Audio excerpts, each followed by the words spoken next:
നമ്മുടെ ശരീരത്തെക്കുറിച്ച് നമുക്കൊരു അഹങ്കാരമുണ്ട്. അവിടെ നടക്കുന്ന ഓരോ ചെറിയ ചലനങ്ങളും അവിടെ വസിക്കുന്ന ഓരോ അതിഥികളെയും നമുക്ക് ഏറെക്കുറെ കൃത്യമായി അറിയാമെന്നത്. നമ്മുടെ ശരീരത്തിൽ കോശങ്ങളുണ്ട്, ബാക്ടീരിയകളുമുണ്ട്, വൈറസുകളുമുണ്ട്. ഈ പട്ടിക പൂർണ്ണമാണെന്ന് നമ്മൾ വിശ്വസിച്ചു. പക്ഷേ ഇത്രയും നാളും നമ്മുടെയൊക്കെ ഉള്ളിൽ, നമ്മുടെ വായിലും വയറ്റിലുമൊക്കെയായി ഒളിച്ചിരിക്കുന്ന മറ്റൊരാൾ കൂടെ ഉണ്ടായിരുന്നു എന്ന് പറഞ്ഞാലോ? ഇതൊരു ബാക്ടീരിയയല്ല, ഇതൊരു വൈറസുമല്ല, ഇതിന് സ്വന്തമായി ശരീരം പോലുമില്ല. ജൈവശാസ്ത്രത്തിൻ്റെ നിയമങ്ങളെ വെല്ലുവിളിക്കുന്ന, ജീവനുണ്ടോ ഇല്ലയോ എന്ന് പോലും ഉറപ്പിച്ചു പറയാൻ പറ്റാത്ത ഒരു വിചിത്ര വസ്തു. ശാസ്ത്രലോകം ഇതിനെ വിളിക്കുന്ന പേര് ഒബലിസ്ക്സ്. Welcome, it's ഇൻഫോടൈം.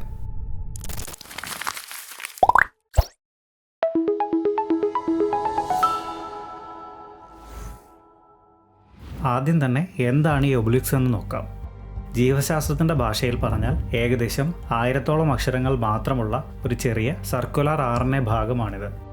സാധാരണ RNA ചുരുണ്ടുകൂടിയിരിക്കുമ്പോൾ ഇവ സ്വയം മടങ്ങി ഒരു നീളമുള്ള ദണ്ട് പോലെ മാറുന്നു. ഈ ആകൃതിയാണ് ഇതിന് ഒബലിസ്ക് എന്ന് പേര് നൽകിയത്. ഇനി ഇവ എവിടെയാണ് ഒളിച്ചിരിക്കുന്നത്? ഇവ നമ്മുടെ കോശങ്ങൾക്കുള്ളിലല്ല, മറിച്ച് നമ്മുടെ ശരീരത്തിൽ വസിക്കുന്ന ബാക്ടീരിയകൾക്കുള്ളിലാണ് ജീവിക്കുന്നത്. ശാസ്ത്രജ്ഞർ പരിശോധിച്ച ഡാറ്റാ സെറ്റിൽ ഓറൽ സാമ്പിൾസിൽ 50%-ലും ഗട്ട് സാമ്പിൾസിൽ 7%-ലും ഇവയുടെ സാന്നിധ്യം കണ്ടെത്തുകയുണ്ടായി. അതായത് ഇത് അപൂർവമായി കാണുന്ന ഒന്നല്ല. ഇവിടെയാണ് കഥയിലെ ട്വിസ്റ്റ്. ഇവ വെറും ബാക്ടീരിയയുടെ DNA ഭാഗമാണോ? അല്ല.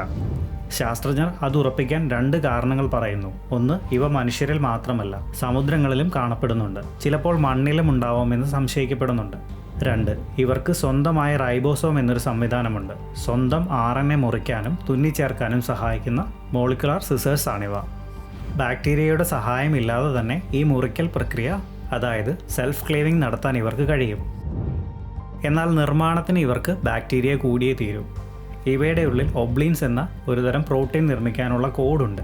പക്ഷേ ആ കോഡ് വായിക്കാനും പെരുകാനും ഇവർ ബാക്ടീരിയയുടെ സംവിധാനങ്ങളെ ഹൈജാക്ക് ചെയ്യുകയാണ് പതിവ്. സ്വന്തം ഡിസൈൻ എടുക്കുന്നു, ബാക്ടീരിയയെ കൊണ്ട് പണിയെടുപ്പിക്കുന്നു.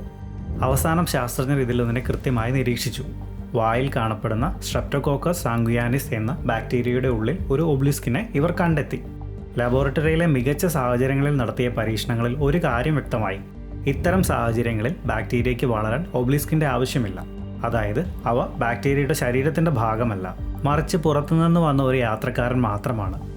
പുതിയൊരു വസ്തുവിനെ കണ്ടെത്തി എന്നത് ശരിയാണ്, പക്ഷേ ഈ കേസ് ഫയലിലെ പല ചോദ്യങ്ങൾക്കും ഇപ്പോഴും ഉത്തരമില്ലാത്ത അവസ്ഥയിലാണ്. ആദ്യത്തെ ഇരുണ്ട മേഖല ഇതിൻ്റെ ഐഡൻറ്റിറ്റിയാണ്. ഇതൊരു ജീവനുള്ള വസ്തുവാണോ? ഒരു കോശം ജീവനുള്ളതാണ്, ഒരു വൈറസ് ജീവൻ്റെ അതിർത്തിയിലാണ്. എന്നാൽ ഒബലിസ്ക് നിൽക്കുന്നത് ഇതിനും താഴെ ലൈഫ് അഡ്ജസൻറ്റ് എന്ന വിചിത്രമായ മേഖലയിലാണ്. ഇതിനെ ഒരു ജീവി എന്ന് വിളിക്കുന്നതിലും നല്ലത് ബാക്ടീരിയയ്ക്കുള്ളിൽ ജീവിക്കുന്ന ഏറ്റവും ലളിതമായ ഒരു റെപ്ലിക്കേറ്റർ എന്ന് വിളിക്കുന്നതാണ്. ഇതൊരു ജൈവ യന്ത്രമാണെന്ന് ഗവേഷകർക്ക് മനസ്സിലായി, പക്ഷേ ഇതിൻ്റെ പ്രവർത്തനം പൂർണ്ണമായും വ്യക്തമല്ല. ഇവ പെരുകുന്നത് റോളിംഗ് സർക്കിൾ മെക്കാനിസം വഴിയാണെന്ന് കരുതപ്പെടുന്നു. എന്നാൽ സ്വന്തമായ എൻസൈമുകൾ ഇല്ലാത്ത ഇവ ബാക്ടീരിയയുടെ ഏത് ടൂളുകളെയാണ്, അതായത് ഏത് ഹോസ്റ്റ് പോളിമറൈസസ് ആണ് ഹൈജാക്ക് ചെയ്യുന്നത് എന്ന് ഇന്നും അവ്യക്തമാണ്.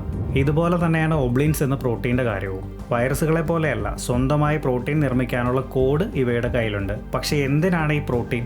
ഇതൊരു ആയുധമാകാം, അല്ലെങ്കിൽ ബാക്ടീരിയയുടെ പ്രതിരോധത്തെ വെട്ടിക്കാൻ ഉപയോഗിക്കുന്ന ഒരു കീ എലമെൻ്റ് ആവാം.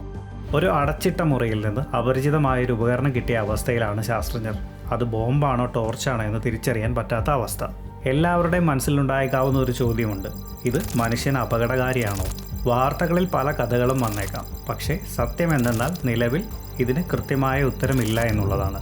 ഇവ മനുഷ്യകോശങ്ങളെ നേരിട്ട് ആക്രമിക്കുന്നില്ല എന്നുറപ്പാണ്. പക്ഷേ നമ്മുടെ ഉള്ളിലെ ബാക്ടീരിയകളെ ഇവ സഹായിക്കുകയാണോ അതോ ഉപദ്രവിക്കുകയാണോ എന്ന് തെളിയിക്കപ്പെട്ടിട്ടില്ല. അതുകൊണ്ട് നിലവിലെ ശാസ്ത്രീയ വിധി പ്രകാരം ന്യൂട്രൽ ആണെന്നാണ് കരുതുന്നത്. ഇവർ എവിടെ നിന്ന് വന്നു എന്നതും ഒരു പ്രഹേളികയാണ്. ഇവർ വൈറസുകളുടെ പൂർവികരാകാം, അല്ലെങ്കിൽ ജീവൻ തുടങ്ങിയ കാലം മുതലേ, അതായത് ഏൻഷ്യൻ RNA വേൾഡ് മുതലേ ഇവിടെ ഉണ്ടായിരുന്ന എന്നാൽ നമ്മൾ ശ്രദ്ധിക്കാതെ പോയ കണ്ണികളാകാം. ഈ കേസ് തെളിയിക്കണമെങ്കിൽ ശാസ്ത്രജ്ഞർക്ക് ഇനി വേണ്ടത് ഊഹങ്ങളല്ല, തെളിവുകളാണ്. ഇപ്പോൾ നമ്മുടെ കയ്യിലുള്ളത് ഇവയുടെ ഒരു ഫോട്ടോ, അതായത് സീക്വൻസ് ഡാറ്റ മാത്രമാണ്. നമുക്ക് വേണ്ടത് ഇവ പ്രവർത്തിക്കുന്നതിൻ്റെ വീഡിയോ ആണ്. ഒരു കോശത്തിനുള്ളിൽ വച്ച് ഈ RNA സ്വയം പകർപ്പുകൾ ഉണ്ടാകുന്നത്, അല്ലെങ്കിൽ ആക്റ്റീവ് റെപ്ലിക്കേഷൻ ട്രയൽ നേരിട്ട് നിരീക്ഷിച്ചാൽ മാത്രമേ ഇതൊരു പുതിയ ജീവചക്രമാണോ എന്ന് ഉറപ്പിക്കാൻ കഴിയൂ. അതുപോലെ തന്നെ പ്രധാനമാണ് ഒബ്ലീൻസ്. പേപ്പറിൽ ഇതിനൊരു കോഡുണ്ട്, പക്ഷേ യഥാർത്ഥത്തിൽ ബാക്ടീരിയയുടെ ഉള്ളിൽ വച്ച് ഇവർ ഈ പ്രോട്ടീൻ നിർമ്മിക്കുന്നുണ്ടോ എന്ന് തെളിയിക്കണം. ആ പ്രോട്ടീൻ നീക്കം ചെയ്താൽ ഒബ്ലിസ്ക് നശിക്കുമോ, അതോ ബാക്ടീരിയയുടെ സ്വഭാവം മാറുമോ? ഇത് തെളിഞ്ഞാൽ മാത്രമേ ഇവരെ വൈറസുകളുടെ കൂട്ടത്തിലാണോ അതോ പ്ലാസ്മിഡുകളുടെ കൂട്ടത്തിലാണോ പെടുത്തേണ്ടതെന്ന് തീരുമാനിക്കാൻ പറ്റൂ. അവസാനമായി ഇതുകൊണ്ട് എന്തെങ്കിലും ഗുണമോ ദോഷമോ ഉണ്ടോ? ഇതറിയാൻ ഒബ്ലീക്സ് ഉള്ള ബാക്ടീരിയയും അതില്ലാത്ത ബാക്ടീരിയയും തമ്മിൽ താരതമ്യം ചെയ്യേണ്ടി വരും. ഇവർ ബാക്ടീരിയയെ ശക്തരാക്കുന്നുണ്ടോ അതോ ദുർബലരാക്കുന്നുണ്ടോ എന്നറിയണം. ഇതൊരു പക്ഷേ മൈക്രോബയോം സയൻസിലെ ഒരു ഹിഡൻ വേരിയബിൾ ആകാം. നിങ്ങളുടെ ഉള്ളിൽ ഒരു പുതിയ ജീവി ജീവിക്കുന്നു എന്നല്ല ഇതിനർത്ഥം. നമ്മുടെ ഉള്ളിലുള്ള ബാക്ടീരിയകൾക്കുള്ളിൽ ഇത്രയും നാൾ ഒളിച്ചിരുന്ന ഒരു കുടിയേറ്റക്കാരനെ നമ്മൾ കണ്ടെത്തി, അത്രയേ ഉള്ളൂ. ഇനി നടക്കാൻ പോകുന്നത് ശാസ്ത്രത്തിൻ്റെ ഏറ്റവും കടുപ്പമേറിയ ജോലിയാണ്. കണ്ടെത്തലല്ല, മനസ്സിലാക്കൽ. നമ്മുടെ ശരീരം എന്നത് ഇനിയും വായിച്ചു തീരാത്ത ഒരു വലിയ പുസ്തകമാണെന്നത് ഈ ഒബ്ലീക്സ് നമ്മളെ ഓർമ്മിപ്പിക്കുന്നു. കൂടുതൽ അറിവുകളുമായി വീണ്ടും കാണാം. ചാനൽ സബ്സ്ക്രൈബ് ചെയ്യാൻ മറക്കല്ലേ. It's info time, signing off.